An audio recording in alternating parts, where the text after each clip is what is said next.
이 복된 시간을 주시는 하나님의 말씀은 역대하 16장 1절에서 10절 말씀입니다. 한 절씩 교독하여 읽겠습니다. 아사왕 제36년에 이스라엘 왕 바아사가 유다를 치러 올라와서 라마를 건축하여 사람을 유다왕 아사에게 왕래하지 못하게 하려 한지라. 아사가 여호와의 전 곳간과 왕궁 곳간에 은금을 내어다가 다메섹에 사는 아람 왕 베나닷에게 보내며 이르되 내 아버지와 당신의 아버지 사이에와 같이 나와 당신 사이에 약조하자.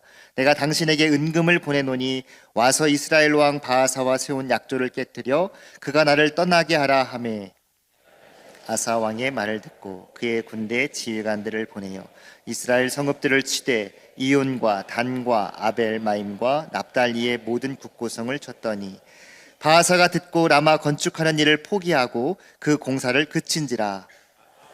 온 유다 무리를 거느리고 바아사가 라마를 건축하던 돌과 지목을 운반하여다가 게바와 미스바를 건축. 그때 선견자 하나니가 유다 왕 아사에게 나와서 그에게 이르되 왕이 아람 왕을 의지하고 왕의 하나님 여호와를 의지하지 아니하였으므로 아람 왕의 군대가 왕의 손에서 벗어났나이다. 구스 사람과 룹 사람의 군대가 크지 아니하며 말과 병거가 심히 많지 아니하더이까. 그러나 왕이 여호와를 의지하였으므로 왕의 손에 넘기셨나이다. 여호와의 눈은 온 땅을 두루 감찰하사 전심으로 자기에게 향하는 자들을 위하여 능력을 베푸시나니 이 일은 왕이 망령되이 행하였은즉 이후부터는 왕에게 전쟁이 있으리이다 하매 아사가 노하여 선견자를 옥에 가두었으니 그의 말에 크게 노하였음이며 그때에 아사가 또 백성 중에서 몇 사람을 학대하였더라. 아멘.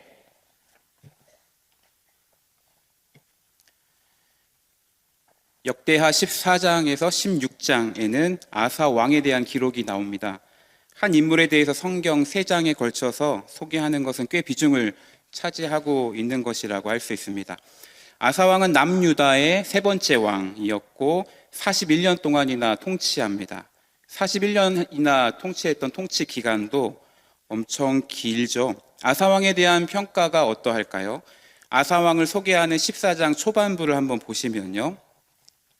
아비야가 죽고 그의 아들인 아사가 왕이 됩니다. 왕이 되었을 때에 10년 동안이나 평안하다라고 할 정도로 통치를 잘하고 기초를 닦습니다. 그 비결이 2절에 나오는데 하나님 보시기에 바르게 살고 통치했기 때문이었습니다. 여호와 보시기에 선과 정의를 행하고 이방 제단, 산당, 우상을 찍어 없애버렸죠. 자기 자신만 그러할 뿐만 아니라 유다의 백성들도 하나님을 찾고 율법과 명령을 해가도록 통치합니다. 그렇게 하니까 나라가 평안함을 누리게 되었다. 아사 왕이 이렇게 등장해서 이 나라를 세워갔다라고 성경이 아사를 평가하거든요. 여러분 보시기에 아사 왕의 모습이 어떻게 보이십니까? 훌륭하죠? 근데 여러분 오늘 읽은 16장에 등장하고 보여지는 아사 왕의 모습은 좀 다릅니다. 마치 다른 사람의 이야기를 하는 것처럼 달라집니다. 16장의 사건은 그의 41년 통치 기간 동안에 36년에 있었던 일이라고 오늘 1절에서 시작하고 있죠. 41년 대부분의 기간을 존경받는 왕, 하나님을 의지했던 왕, 그 결과에 평안함을 얻었던 왕으로 살았는데 이 36년에 있었던 사건 이후로는 전혀 다른 삶으로 나아가게 됩니다. 무슨 일이 있었는지 이 부분을 살펴보고자 하는데 이것이 아사왕의 이야기가 아니라 오늘 저와 여러분의 이야기도 될 수 있다라는 마음으로 이 말씀을 진지하게 또 무겁게 대하면 좋겠습니다. 그리고 우리들의 결론은 이렇게 안타까운 결론이 아니라 오히려 처음보다 나중이 은혜로 더 견고하게 세워지는 그 은혜를 구하면서 이 말씀을 보면 좋겠습니다. 아사가 남유다의 왕으로 통치하던 시기에 북이스라엘의 왕은 바아사라는 왕이 통치하고 있습니다. 아사와 바아사 이름이 특이하죠? 비슷하죠? 두 사람이 통치하던 시대에 유다와 이스라엘은 긴장 관계에 있었습니다. 열왕기상 15장 16절을 보시면 아사와 이스라엘의 왕 바아사 사이에 일생 동안 전쟁이 있었다. 16장에 나오는 이 전쟁은 바아사가 먼저 시작합니다. 1절 우리 같이 한번 읽어볼까요? 아사왕 제36년에 이스라엘 왕 바하사가 유다를 치러 올라와서 라마를 건축하여 사람을 유다왕 아사에게 왕래하지 못하게 하려 한지라. 바하사가 유다를 칩니다. 라마라는 곳에 성을 건축하며 무엇을 하겠다고 합니까? 사람을 유다왕 아사에게 왕래하지 못하도록 내가 라마를 공격한다. 라마를 내가 세우겠다. 이곳을 내가 힘을 쓰겠다. 라마라는 지역은 유다와 이스라엘 사이 위치에 있어서 군사적으로 중요한 지역이라고 할 수 있습니다. 이곳을 함락해서 남쪽으로 더 확장해 갈 수 있는 것도 있었겠지만 바하사의 목적과 의도는 그것보다 뭐라고 합니까? 사람들이, 북이스라엘에 있는 사람들이 아사에게로 남쪽으로 향하지 않도록 하기 위해서 내가 라마를 치는 것이다 라는 것이에요. 본문 앞에 15장에 보면은 이런 말씀이 있습니다. 이는 이스라엘 사람들이 아사의 하나님 여호와께서 그와 함께 하심을 보고 아사에게로 돌아오는 자가 많았다. 북이스라엘 사람들이 남유다의 아사가 하나님 보시기에 바르게 또 하나님의 은혜로 평안하게 그러한 열매로 안정되게 가는 것을 들으면서 아사에게로 남쪽에게로 향하는 사람들이 많았다라는 것이에요. 북이스라엘 왕의 입장에서 한번 생각해 보시죠. 남과 북이 지금 갈라져 있는데 자신이 통치하는 백성들이 남유대 쪽에 관심이 있고 그를 따르고자 하고 아예 그쪽으로 가고 있다. 신경이 쓰이겠죠. 하나님을 앞에서 바르게 통치하고자 하는 왕, 하나님이 함께 하셔서 평안함을 얻고 있는 나라, 어쩌면 더 신앙 중심적인 사람일수록 그곳을 사모하고 향하는 일들이 많았을 겁니다. 바하사 왕의 입장에서 어땠을까요? 이거 그대로 뒀다가는 사람들이 다 나를 떠나겠다, 우리나라 망하겠다, 긴장되겠다, 이런 위기가 판단이 서지 않았겠습니까? 그래서 지금 라마를 칩니다. 라마를 점령합니다. 사람들이 아사에게로 향하지 못하게, 왕래하지 못하게 내가 막겠다. 그러면 남유다 왕의 입장에서는 지금 이 사건이 어떻게 다가올까요? 평안했던 나라가, 안정됐던 나라가 갑자기 전쟁이 벌어졌습니다. 지금까지 하나님의 은혜로 평안하고 안정되게 통치하고 있었는데 북이스라엘의 침입을 받고 라마가 그들에게 넘겨가는 것을 보면서 위기감을 느꼈겠죠. 아사가 이때 어떻게 위기를 극복할까요? 본문 2절, 3절도 같이 한번 읽겠습니다. 아사가 여호와의 전 곳간과 왕궁 곳간의 은금을 내어다가 다메섹에 사는 아람 왕 벤하닷에게 보내며 이르되 내 아버지와 당신의 아버지 사이에와 같이 나와 당신 사이에 약조하자. 내가 당신에게 은금을 보내노니 와서 이스라엘 왕 바하사와 세운 약조를 깨뜨려 그가 나를 떠나게 하라. 아사 왕의 선택은 아람 왕과 군사 동맹을 맺어서 이 위기를 타개하겠다. 외교적으로 이 문제를 풀고자 합니다. 아람이 어디에 있었냐면 북이스라엘의 북동쪽에 위치하고 있습니다. 아람 왕 벤하닷에게 도움을 요청합니다. 북이스라엘을 쳐달라. 그래서 라마에서 분산되게 쫓겨나게 도와달라. 근데 북이스라엘과 아람은 이미 약조가 있었다라고 얘기하고 있죠. 이것을 깨뜨리고 내 편에 서달라고 할 정도로 힘을 실기 위해 어떻게 합니까? 엄청난 은금을 보냅니다. 이 은금이 어디에서 났다고 해요? 자기가 갖고 있는 왕궁 곳간뿐만 아니라 하나님께 바쳐지고 드려진 여호와의 전 곳간에 있는 은금까지도 다 바쳐서 마음을 얻으려고 해요. 얼마 정도인지 나타나 있지 않지만 병행 구절인 열왕기상 15장 18절을 보면 이 곳간에 있는 것 전부 모두를 다 바쳤다. 15장 18절 한번 보시면 아사가 여호와의 성전 곳간 또 왕궁 곳간에 남은 은금을 모두 가져다가 벤하닷에게 보면서 도움을 요청하고 있죠. 이 은금이 엄청난 양이었기 때문에 벤하닷이 그렇게 변절합니다. 북이스라엘의 약조를 깨뜨려 버리고 남유다 편에 서서 북이스라엘을 공격합니다. 4절에 보면은 이스라엘 성읍들을 쳤다 하는데 그 도시들이 북이스라엘에서도 북쪽이에요. 이스라엘 접경 지역에서 아람이 침공했다 이 소식을 들은 바하사가 남쪽 라마에서 철수를 하게 됩니다. 아사는 곧바로 사람들을 데리고 라마로 다시 가게 되고 건축하려고 가져왔던 돌과 제목들을 자기 것으로 취하고 라마뿐만 아니라 라마 옆에 있는 게바와 미스바까지도 건축해서 오히려 이제 북이스라엘이 침공하지 못하도록 이것들을 막게 됩니다.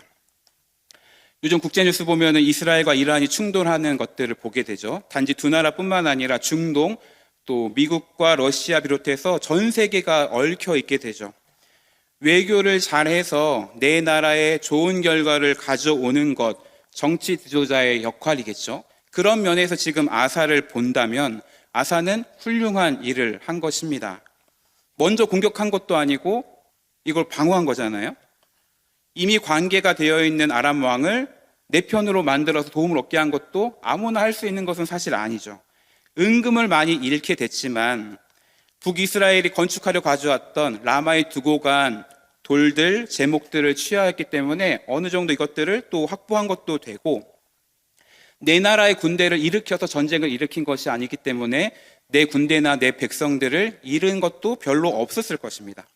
1절에서 6절까지 이야기들을 한번 정리하면은 아사왕은 위기를 당했지만 탁월한 지혜와 외교력으로 이 위기를 극복했다, 이렇게 정리할 수도 있을 겁니다.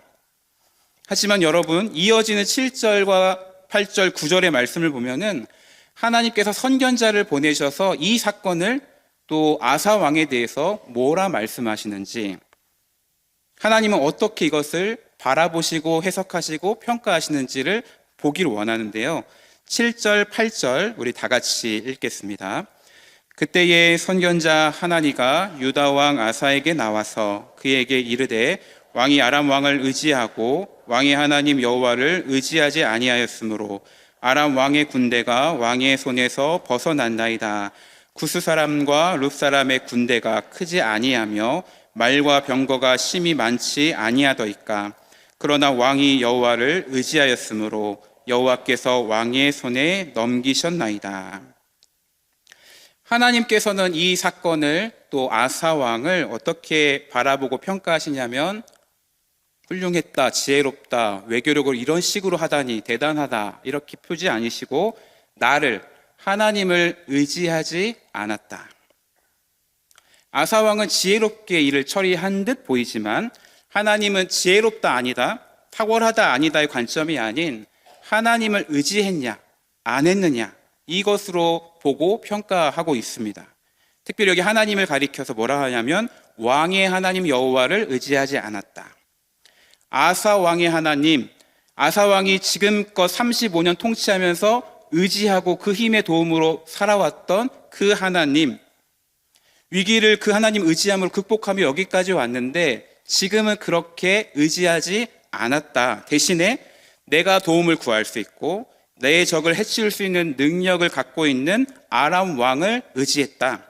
내가 동원할 수 있는 은금의 힘을 의지했다. 사람과 재물을 의지해서 이것들을 이루었다.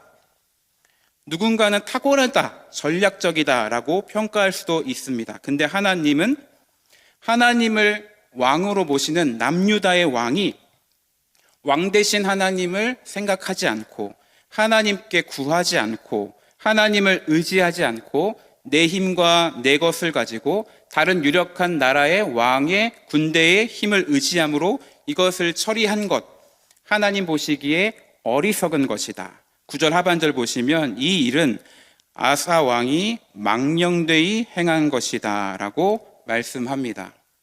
여기 망령되이 행했다, 원문의 뜻이 어리석게 행동했다. 지적으로 어리석은 것이 아니라 영적으로 갖추어야 할 것을 갖추지 못한 어리석음이 아사 왕에게 있었다, 보인다라고 할 수 있죠. 대부분의 영어 성경은 이 해석을 살려서 어리석다라고 번역하고 있습니다. 사랑하는 성도 여러분, 아사 왕은 지혜롭게 탁월하게 이 일들을 처리합니다. 많은 사람들도 이것을 보면서 대단하다, 이 위기를 이렇게 극복하다니라고 평가할지 모릅니다. 하지만 하나님 보시기에는 어리석은 것이었습니다. 망령되이 행한 것이라고 성경이 말씀합니다. 여러분, 우리는 어떠할까요? 내 나름대로는 이 세상에서 지혜롭게 살아가고 선택하고 행동하면서 여기까지 온 것 같은데 하나님 보시기에는 어리석고 망령된 것 없을까요? 남들은 탁월하다, 대단하다, 남들이 보지 못한 것을 이걸 보고 이렇게 하다니 훌륭하다라고 평가하겠지만 하나님의 평가는 정반대인 경우가 혹시 우리에게 있지 않겠습니까? 다른 성경 본문에 보면은 망령되이 행하는 대표적인 인물이 한 인물 더 있는데 사울 왕입니다. 우리 사무엘상 13장 13절 같이 한번 읽겠습니다. 사무엘이 사울에게 이르되 왕이 망령되이 행하였도다. 왕이 왕의 하나님 여호와께서 왕에게 내리신 명령을 지키지 아니하였도다.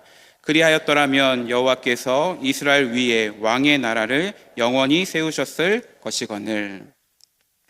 이스라엘의 초대 왕 사울이 사무엘을 기다리지 않고 하나님께 드리는 제사를 본인이 주관합니다. 사무엘이 와서 왕이 망령되이 행했다라는 책망을 하죠. 사울에게는 나름대로 이유가 있었지 않습니까? 변명할 말도 있었습니다. 사무엘이 늦게 온 것이고 블레셋 군대들은 앞에서 집결하고 있고 백성들은 점점 나를 떠나가고 있는 게 뻔히 보이는데 내가 그냥 가만히 기다릴 수가 없으니 내 나름대로는 지혜를 짠 거고 나름대로 선택을 한 것 아니겠습니까? 하나님은 근데 그래 어쩔 수 없었구나라고 바라보지 않으시고 망령되이 행한 것, 어리석게 행한 것이라고 평가하세요. 그리고 그 결과는 심각합니다. 왕이 어리석다라고 책망받는 것으로만 그치지 않고 이 일을 계기로 왕 위에서 떨어지게 돼요. 사울 왕이 폐위되고 다윗 왕이 오게 되는 결과를 가져오게 됩니다. 다시 보시면 왕이 망령되이 행하였도다. 그렇지 아니하였더라면 이스라엘 위에 왕의 나라가 영원히 세워졌을 것인데, 하나님을 전심으로 의지하고 하나님 보시기에 지혜롭게 바르게 행동했더라면 하나님께서 세우신 사울과 그의 나라는 영원히 세워졌을 텐데, 지금 하나님을 의지하지 않고 내 뜻대로 행동하고 망령되게 어리석게 행동함으로써 책망을 받는 것뿐만 아니라 왕의 자리에서 미끄러지게 됩니다. 오늘 본문의 아사왕도 사실 마찬가지거든요. 아사가 하나님을 계속해서 전심으로 의지하며 나아갔더라면 하나님이 주시는 더 많은 은혜와 복을 받았을 것인데 망령되게 어리석게 행동함으로써 이것들을 잃어버리게 되었다라고 성경은 말씀합니다. 7절 말씀 다시 한번 같이 읽겠습니다. 그때에 선견자 하나니가 유다 왕 아사에게 나와서 그에게 이르되 왕이 아람 왕을 의지하고 왕의 하나님 여호와를 의지하지 아니하였으므로 아람 왕의 군대가 왕의 손에서 벗어났나이다. 왕의 손에서 아람 왕의 군대가 이제 떠나갔다. 이 말은 이제 떠나갔다, 멀리 갔다 이것을 말하는 게 아닙니다.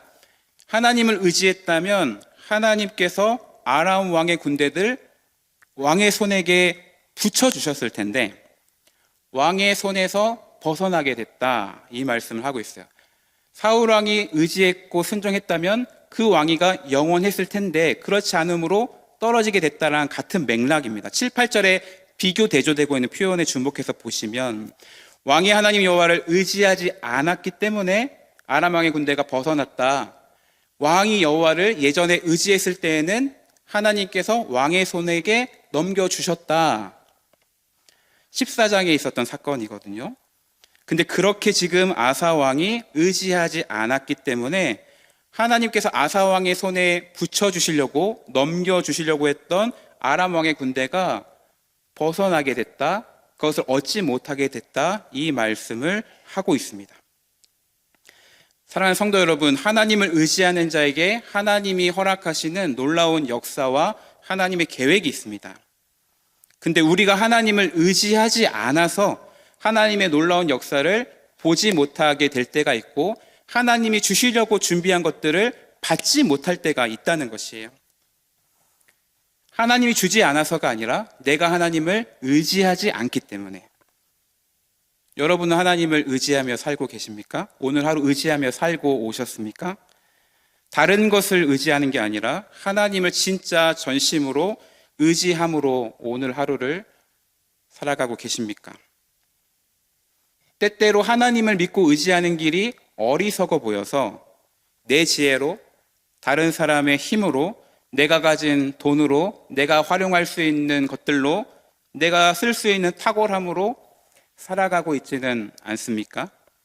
누군가는 그렇게 살아가는 것이 흠모해 보이고 지혜로워 보이고 탁월하게 보이고 멋져 보이다라고 말하지만 실상은 하나님 보시기에 어리석은 것들. 나는 이것이 지혜로운 것이라고 하고 있는데 하나님 보시기에는 어리석다라고 할 만한 것들. 나는 이렇게 하면 전쟁이 끝일 것이라 생각하는데 오히려 16장 9절 보면은 이후부터 전쟁이 있게 된다. 내가 할 땐 지혜로워 보이는데 하나님은 지혜롭지 않다. 내가 이렇게 하면 이제 전쟁이 끝났다라고 하는데 오히려 전쟁이 시작되는 거.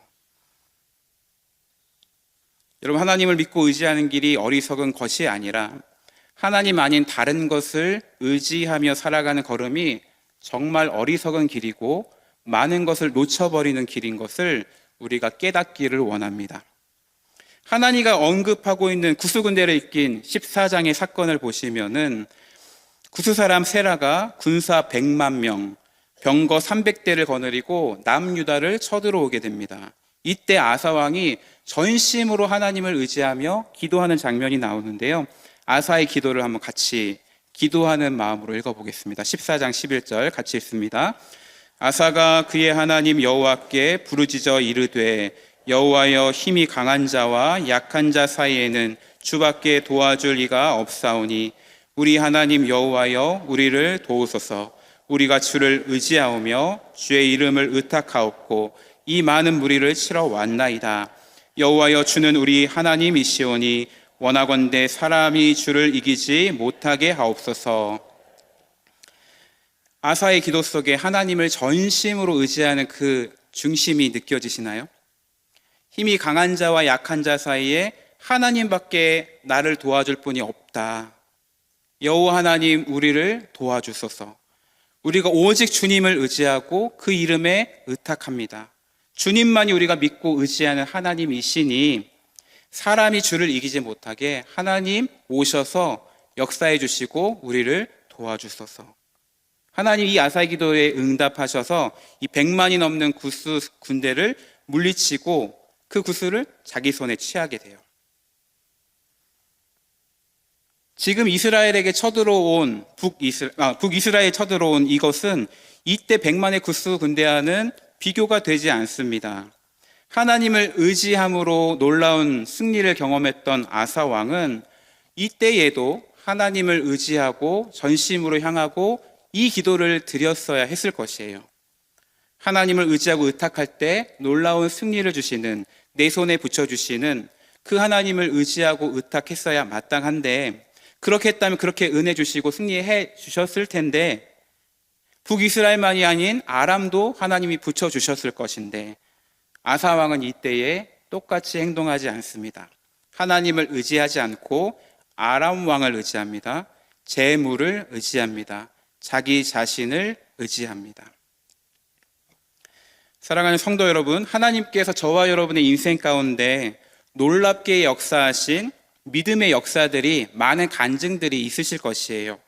하나님밖에 도와줄 분이 없어서 눈물로 기도했던, 그때 하나님이 은혜 주셨던 간증들, 하나님께 나와 모든 것 맡기고 하나님께 도우심을 구하며 불쌍히 여기심만을 의탁했을 때 정말 하나님이 내 힘으로는 안 되는 것들을 이루어 주시는 것, 펼쳐 주시는 것, 돌파하게 하시는 것들, 나보다 더 뛰어난 사람들이 많은데 내가 뽑히게 되고, 더 탁월하고 잘난 사람들 많은데 내가 은혜 받게 되는 것, 내 힘과 자원으로는 할 수 없는 일들이 하나님의 힘과 자원으로, 하나님의 은혜로 펼쳐지는 것들을 우리 자녀들 속에서도 보게 되는 일들, 얼마나 많은 은혜의 간증들이 있으십니까? 그렇다면 여러분, 그 하나님을 믿고 감사하면서 여전히 신뢰하면서 오늘도 그렇게 하나님을 전심으로 의지하며 나아가야 합니다. 그렇게 살고 계신가요? 오늘도 내 앞에 여전히 닫혀진 그 문 앞에서 나에게 하나님밖에 없다는 것을 고백하면서 의지하면서 기도해야 합니다. 근데 어느 순간 내 손에 쥐어진 돈과 인맥과 스펙과 내 자랑과 재능을 가지고 뭐라도 할 수 있을 것처럼 이것저것 시도하면서 하려는 것들이 우리 안에 꿈틀거리고 있지는 않습니까? 내 아들, 딸을 지켜주시고 은혜 가운데 길러주신 하나님의 은혜를 기억하고 감사한다면 청소년이 된 내 자녀들, 청년이 된 자녀들조차도 오늘도 그 하나님 아버지가 되신다, 이 하나님이 이 아이들을 책임지시다는 믿음 가지고 엎드리며 간절히 구하고 전적으로 의지하는 게 오늘 저와 여러분이 부모와 기성세대로서 해야 할 일들일 텐데 오늘도 여전히 그렇게 의지하며 기도하고 계신가요? 하나님께서 아사 왕에게 주신 놀라운 은혜와 간증은 14, 15장 보면은 평안함이라는 단어가 반복되어 표현질 정도로 확실한 은혜였습니다. 그런데 그 평안함이 어쩌면 하나님을 잊어버리게 만들고 하나님께 더 나아가지 못하게, 구하지 않게 만드는 게으름과 나태함으로 만들어간 건 아닌지 모르겠습니다. 여러분, 우리 인생에 문제가 없는 평안함을 목표로 삼고 구해서는 안 됩니다. 하나님께서 주시는 평안이 있기를 우리는 구하고 기도하고 축복해야 되겠지만 그 문제 없는 평안함만으로는, 그것이 하나님을 더 찾지 못하게 하고 게으르게 만든다면 그것은 더 이상 샬롬이 될 수 없겠죠. 때때로는 문제가 있어서 내가 하나님을 찾을 수 없게 된다면, 기도할 수밖에 없다면, 내 자녀 때문에 내가 할 수 있는 일이 도저히 없어서 새벽을 깨어 눈물로 기도할 수밖에 없다면 그것이야말로 진정한 복이고 은혜일 것입니다. 오늘 예배 자리에 내 힘으로는 도저히 어찌할 수 없어서 눈물로 나오신 성도님들이 계시다면 아사가 간절히 하나님을 찾고 기도한 이 아사의 기도처럼 하나님께 기도하는 이 밤 되기를 원합니다. 여러분, 하나님은 오늘도 하나님을 전심으로 찾는 자를 찾고 계십니다. 본문 9절 상반절 우리 함께 읽습니다. 여호와의 눈은 온 땅을 두루 감찰하사 전심으로 자기에게 향하는 자들을 위하여 능력을 베푸시나니. 아멘. 하나님은 오늘도 온 땅을 두루 감찰하사 전심으로 하나님을 향하는 자, 전심으로 하나님을 의지하는 자, 내가 가진 것, 나의 것, 세상의 어떤 것으로 승부하지 않고 이것들이 아닌 하나님의 힘과 도우심만을 전적으로 구하고 나아가는, 의지하는 자를 두루 살피면서 찾으신다. 그리고 능력을 베푸시기를 원하신다 말씀합니다.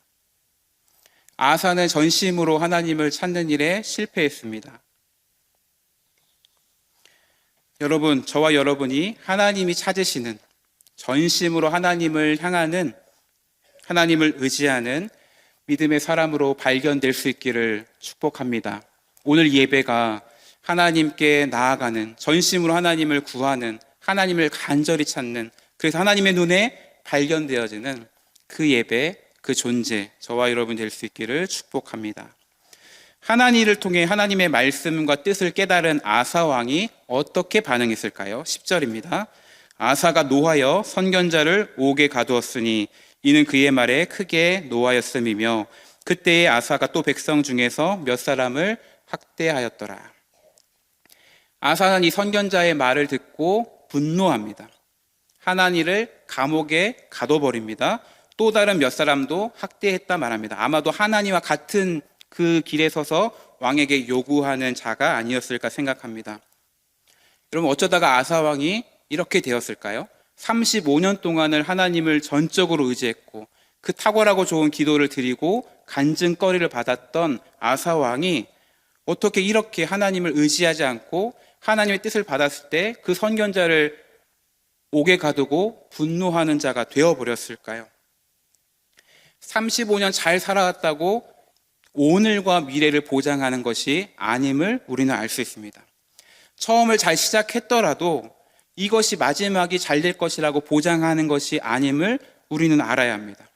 끝까지 하나님의 은혜를 구하고 끝까지 전적으로 하나님을 의지하는 것이 우리 모두에게도 요구되는 것이겠죠. 아사 왕은 하나님을 통해 하나님의 뜻과 마음을 알 수 있는 기회를 얻었지만 하나님 편에 서지를 못합니다. 그 기회를 잃어버리게 되죠. 본문 이후에 보면은 하나님 주신 또 다른 기회가 찾아오는데 그 기회도 잃습니다. 12절 같이 읽습니다. 아사가 왕이 된 지 39년에 그의 발이 병들어 매우 위독했으나 병이 있을 때에 그가 여호와께 구하지 아니하고 의원들에게 구하였더라. 아사왕 39년 발에 병이 들습니다. 그 병이 어떤 것인지 자세하게 설명하진 않지만 생명을 위협하는 위독한 병이었고 실제로 2년 뒤에 죽습니다. 성경은 그의 병이 무엇이냐에 관심을 갖기보다 이 병이 생겼는데도 불구하고 이 병으로 어려움 가운데 처했는데도 불구하고 여전히 하나님을 구하지 않고 있다. 여전히 하나님께로 향하지 않고 있다. 병이 있을 때 그가 여호와께 구하지 않았다. 병이 있을 때 의원들에게 찾아가는 것이 잘못됐다, 이것을 말하는 거 아닙니다. 병이 낫고자 의원들에게도 구하고 찾아가는데 그 위급한 상황조차도 그 속에서도 여전히 하나님을 찾지 않고 있다. 인생의 마지막 시기에 하나님을 향할 수 있는, 하나님께 돌이킬 수 있는, 구할 수 있는 그 기회도 놓치게 되는 것이죠. 여러분, 아사왕에 대한 기록은 본문인 역대하와 열왕기상 두 군데에서 기록하고 있는데 재미나게도 열왕기상은 6절로 아사왕을 기록하고 있어요. 근데 역대하는 총 3장에 걸쳐서 이 아사왕을 기록합니다.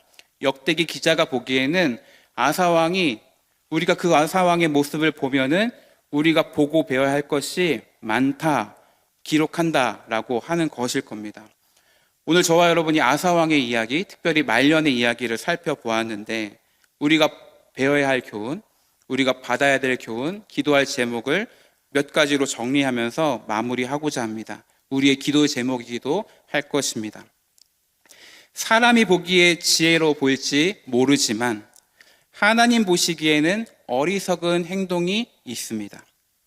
하나님 보시는 시선 앞에서 바르고 지혜롭게 행동하는 것이 우리의 기준이 되어야 합니다. 사람이나 재물이나 힘이나 어떤 것을 의지하는 길이 아니라 오직 하나님만을 전적으로 의지하는 믿음의 반응이 우리에게 요구됩니다.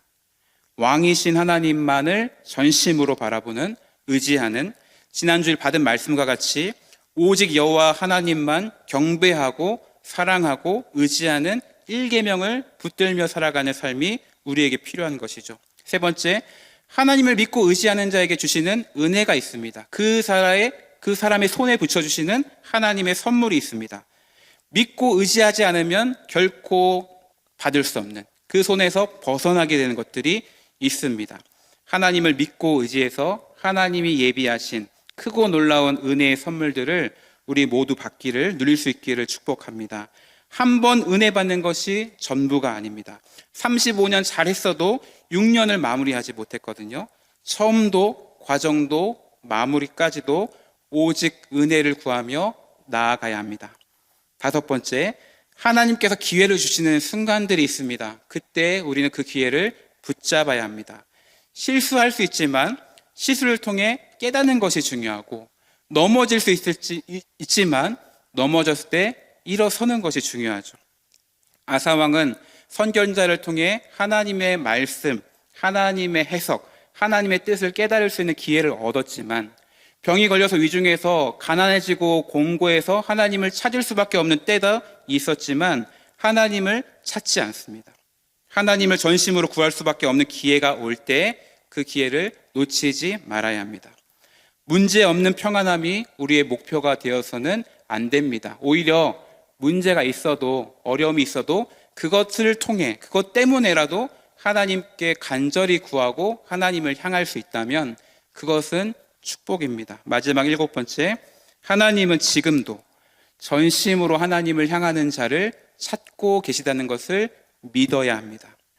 전심으로 찾고 의지하는 자에게 하나님의 능력을 주시는 분임을 믿어야 합니다. 내게 능력이 없어도 능력 있는 주님이 그런 자에게 능력 주시고 은혜 주신다는 사실을 믿고 의지해야 합니다.